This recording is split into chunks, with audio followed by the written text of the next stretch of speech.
It's labadi na naman tayo mga kamamshi dahil weekend at tayo nga mga kamamshi Sabado nga naglalaba ako para pagka Sunday, ayan, tupiin na lang ng mga linabhan ko. Ako talaga mga kamamshi, pag tipong tuyo na ang aking mga nilabhan sa sampayan, ayan, agad-agad ko na yan kinukuha dahil ayoko nga yung may iniisip ako na parang gawain pa. So sino yung relate dyan mga kamamshi? Pero iba-iba naman tayo, may iba talaga na halos karamihan.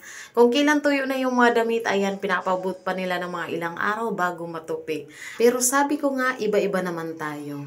Twice a week pala ako maglaba mga kamamshi. Iba yung kinakatalin kay Kuya Yanji and then yung sa amin, iba lang din mga kamamshi. Kaya twice a week akong maglaba. Hindi yung isahan yung laba ko mga kamamshi gawa nga ng, ayan, yung sambayan namin sa labas ay hindi siya pang maramihan. Baka bumagsak pag tinambakan ko yun ng marami. At yun nga mga kamamshi, dahil wala naman kaming dryer, ayan, washing lang yung meron. At ito mga kamamshi, nagutom na talaga ako.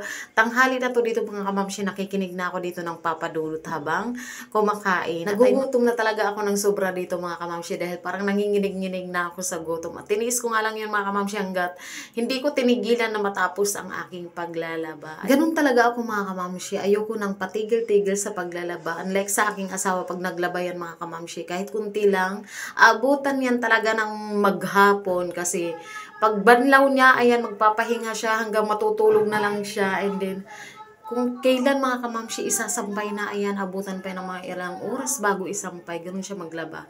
Kaya minsan, stress ang abot ko sa kanya. Kaya, pinipili ko na lang talaga na ako na lang talaga maglaba. Diba? Thankful naman ako dun mga kamamshi, gawa nga nang nagkukusa talaga siya. Ayaw ko lang mga kamamshi dahil sobrang bagal niya. Parang uod gumawa ng gawain. Kaya mas gusto ko na lang, ako na lang lahat ng gagawa. Dahil ako mga kamamshi, mabilisan talaga yung tipong, ayan, naglalaba habang nagluluto, and then pagkatapos magluto, ayan, maghuhugas ng plato. Ganun talaga mga kamamshi yung mga nanay, ayan. Multitasking talaga malala hanggat kakayanin. Hindi lang talaga dalawa yung kamay. Lahat talaga pinapaikot mga kamamshi hanggat kayang gawin. So ayun nga mga kamamshi, mapaparami talaga ang kain ko dito, lalo na at paksiw na ako, isa din to sa mga favorite kong ulam pag mga maasim, ayan. Mga paksiw, mga kamamshi, gata, yan yung mga favorite ko. Ito mga kamamshi, medyo na-miss ko yung paksiw na isda, gawa nga ng halos buwan na rin mga kamamshi, hindi ako nakakakain or nakakapagluto ng paksiw na isda. Lalo na mga kamamshi, mapapa-unli-rice talaga ako ngayon dahil ito talaga yung mga isa sa mga favorite kong ulam. Kaya minsan mga kamamshi, napapaisip na lang ako na wag na lang talaga mag-diet dahil ayan, nasisira lang dahil sa mga cravings na kinakain ko. O diba? Sino yung mga relate dyan mga kamamshi? Kaya salute na lang talaga sa mga nagda-diet dyan, ayan, na natutupad nila yung goal nila. Ako talaga mga kamamshi, dahil simulat sa pool talaga mga kamamshi, elementary, high school, hanggang ngayon nag-asawa ako, walang pagbabago. Kung gano'n ako kakain nung bata pa ako, nung wala akong asawa, ngayon ganun pa rin mga kamamshi. Iwan ko na lang kung kailan ako papayat or siguro sa ginagamit kong contraceptive. At ayun mga kamamshi, dito talaga ako lumubo na ko. Hayaan na mga kamamshi mag-adjust yung ating katawan. Baka sakali, pag hindi natin inisip na mag-diet, dun tayo lumiit. Hi! Nakakapagod na talaga ang salitang diet. Sa totoo lang mga kamamshi, hindi naman ako mahilig kumain ng mga junk food, soft drinks, and then mga tinapay, ayan. Hindi talaga ako mahilig mga kamamshi. Sa kanin lang talaga ako, and then, ayan, ulam. Pero yung tamang buksog lang mga kamamshi, pero hindi naman yung maya-maya kain. Yung kakain lang ako mga kamamshi, ayan, umaga, tanghali, gabi.